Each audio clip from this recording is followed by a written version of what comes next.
We are nearing the next local government elections, and we just want to talk about the importance of voting, the dates, and the different ways you can vote if you are a new voter or if you have never voted before. We're just going to cover very basic information, but everything you can find online, which Yannick will tell us what the link is. It's very simple if you've done it before. You probably don't have to register again, but it's best that you check and make sure that you are registered to vote in the area that you are ideally living in. So, do you want to give the more in-depth details, the dates and the things like that? Let me just start with these two ways that you can register to vote, because that's where we actually begin. And one would be online via Yeah. the IEC voter portal. You can just type that into Google. Mhm. And the other one would be in person at the designated voting stations. The thing with that is, if you want to register in person, you'll have to go register this coming weekend. The last dates that the government provided to go register is the 1st and the 2nd of August. You can just go, you take your ID book and provide your address. You don't have to take a proof of address or anything. You should just go and register. You should be South African. You should be 16 or older, but you can only start, voting from 18.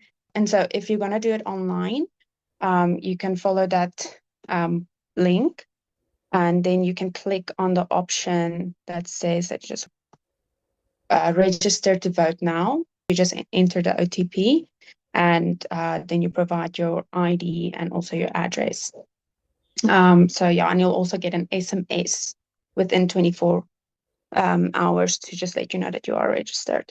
So the register to vote is only for those who have never voted before. These are for new voters, right? And then people who have voted before, they just have to double check that they're registered in the area that they live in. They can change their area if they need to. So we have more people registered to vote this time around.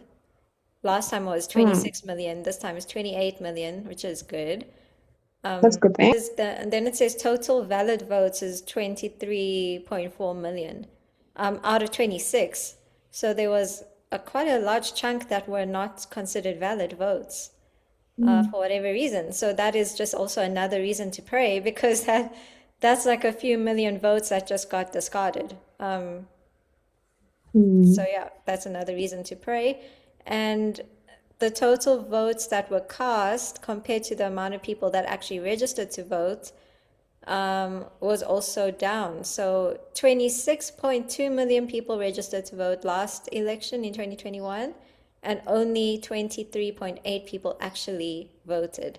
So that's also, yeah, quite a big difference. So a lot of people are registering, but they're not actually making the effort to go and vote for whatever reason. Mm. It is our country. We live under this law. We have the laws and the regulations to obey, and if we are unhappy with, the way the country is being run, we have another opportunity again to try and make a difference, and even if that just means voting. In a biblical view, to see like the different parties that is currently in the running, and then see which actually aligns with like biblical Christian values. I was thinking about speaking about Joy Magazine. They actually did a little chart for us to help us to make informed decisions as Christians.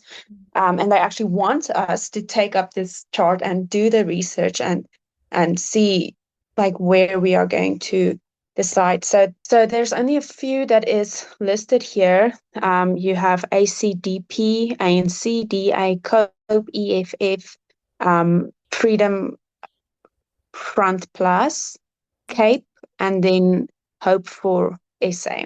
And then the points that they were looking at, and that I feel like we as Christians should really know about, is who actually acknowledges God in the Constitution. So you'll see ACDP does, um, Freedom Front Plus does, CAPE, and Hope for SA. If you are a Christian, you should really pray and ask the Lord, like, where is it that he wants us to Mm. to vote? Because I believe even in these kinds of decisions, he wants us to align with his will.